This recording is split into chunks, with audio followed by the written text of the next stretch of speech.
Brought to you by Penguin.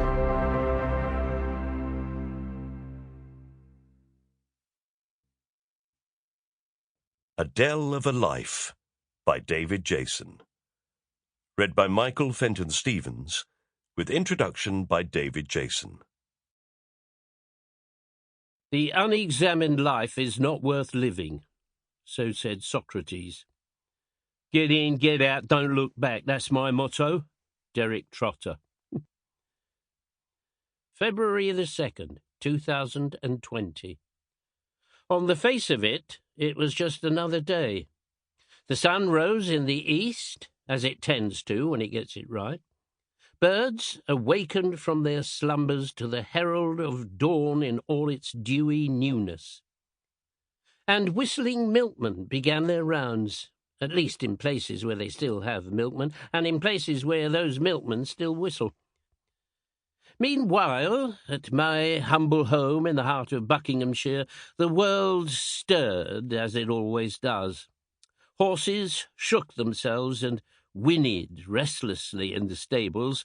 Maids began their tireless labours in the scullery, and the Highland bagpipe player employed to rouse me daily from beneath my bedroom window completed his performance and departed on foot across the west lawn, bound, no doubt, for his next gig at Windsor Castle.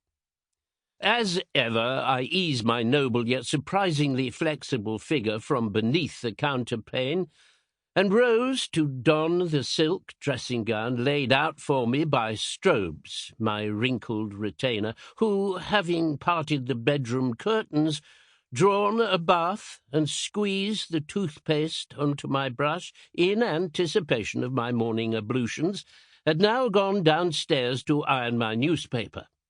In due course, I would follow him down to the breakfast room, help myself to my usual serving of kedgeree from the heated silver salver on the rosewood sideboard, and then settle down to peruse my schedule for the morning.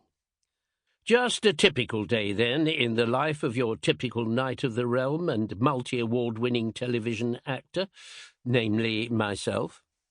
Except for one detail, it was my birthday. Now, if truth be told, I have never been all that fussed about birthdays. I can take them or leave them, and mostly, as time has gone on, I find myself more inclined to leave them than to take them. But this one was going to be a little harder to ignore. It was one of those so-called big ones, one of the round numbered ones. It was the day I turned... You know what? I'm actually a little reluctant to say the number out loud. I find it almost unthinkable that my name and a figure this large belong in the same sentence. However, needs must. February the 2nd, 2020 was my 80th birthday. 80? I know. How did that happen? I'm not sure that Shakespeare's 7 ages of man even go up this far, do they? I don't mind admitting I have quite a lot of trouble with the idea of getting old. I know it happens to people, I see it all the time, but surely it's not going to happen to me, is it? In my head, I'm still more or less that bloke you see fooling around in old episodes of Only Fools and Horses. When I look in the mirror, I see a 20-year-old staring out from the body of a senior citizen. How does that work? Young at heart, I suppose you would say, although I can't deny that in physical terms my heart is exactly the same age as the rest of me. Nevertheless, if anyone even mentions the subject of old age in my vicinity, I reflexively go straight into character. The thin, wavering voice and distant expression of Blanco. The old lag that I played in the prison comedy, Porridge.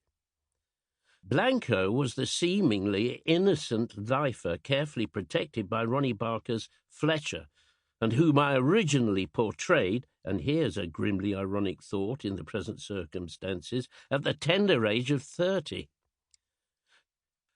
Comical elderliness. That was one of my earliest calling cards as an actor, right from the first time. Sample complete. Ready to continue?